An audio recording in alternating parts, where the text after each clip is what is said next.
As I mentioned earlier today, President Biden delivered remarks in Philadelphia at the 29th AFL-CIO Constitutional Convention.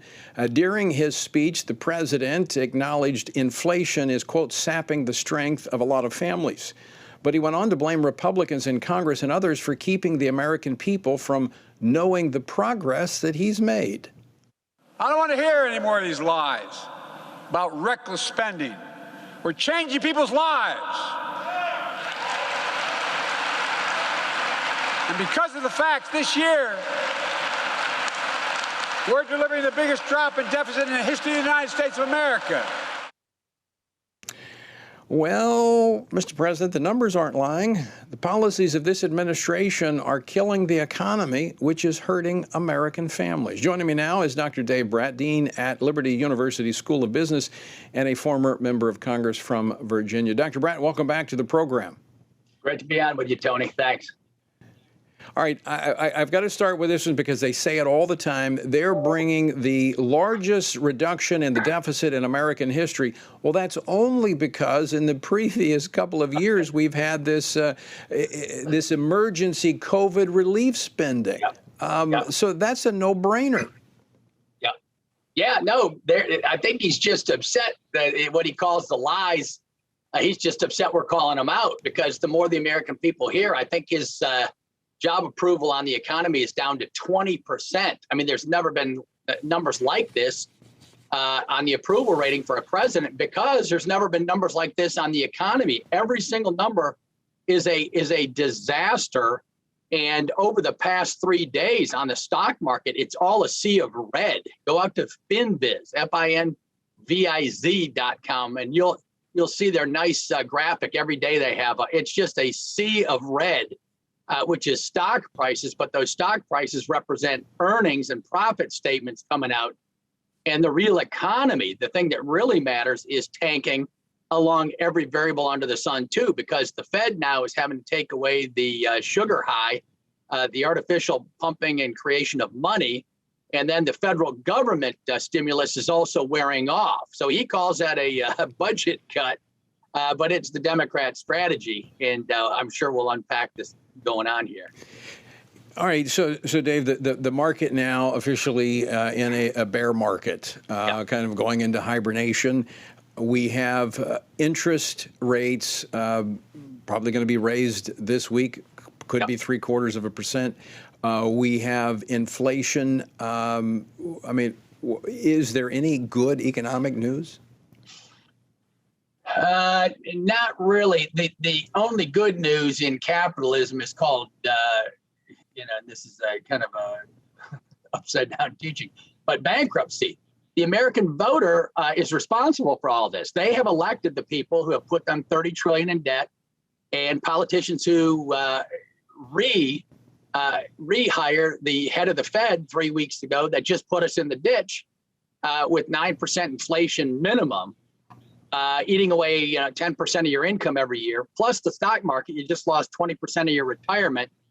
And we appointed the guy that did that. And the Federal Reserve has been doing this for 20 years under Greenspan. It's called the Greenspan put. Whenever Wall Street and the big boys needed to get bailed out, they relied on the Greenspan put. They knew the Fed will always come through and provide more liquidity. When they get levered up, they take out too much debt and too many loans and leverage all their bets on real estate and infrastructure. And whenever they go bankrupt, they scream bloody murder, and the Fed comes to their rescue.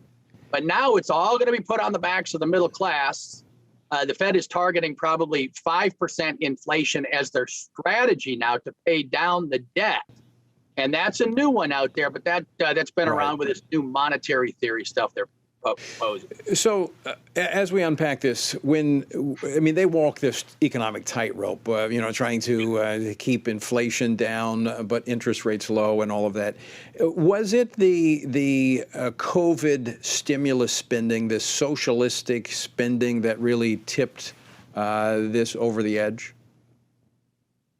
Well, it was a big part, but that's not the driver of inflation. I mean, the idea of shutting down the economy has the unintended consequence of shutting down the economy. A little, sarcasm there.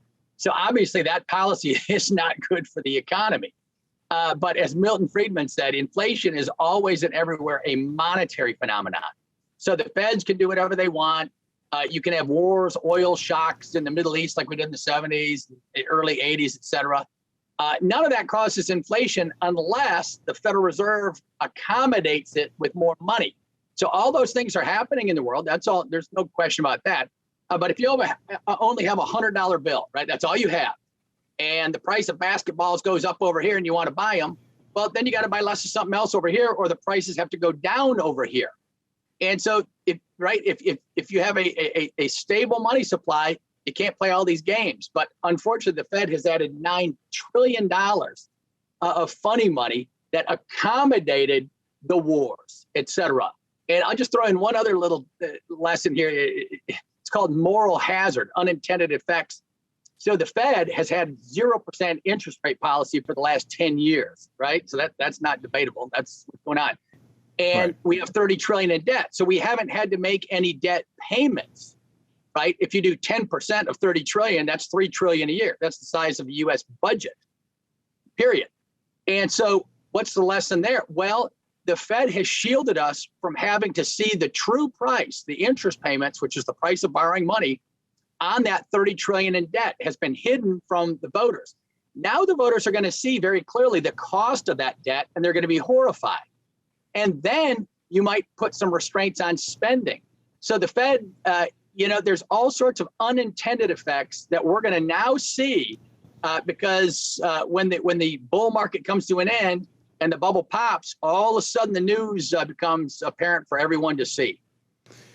So we now have 30 trillion plus in debt, which is not something we had 20 years ago, or certainly 40 years ago when we faced a very similar economic situation.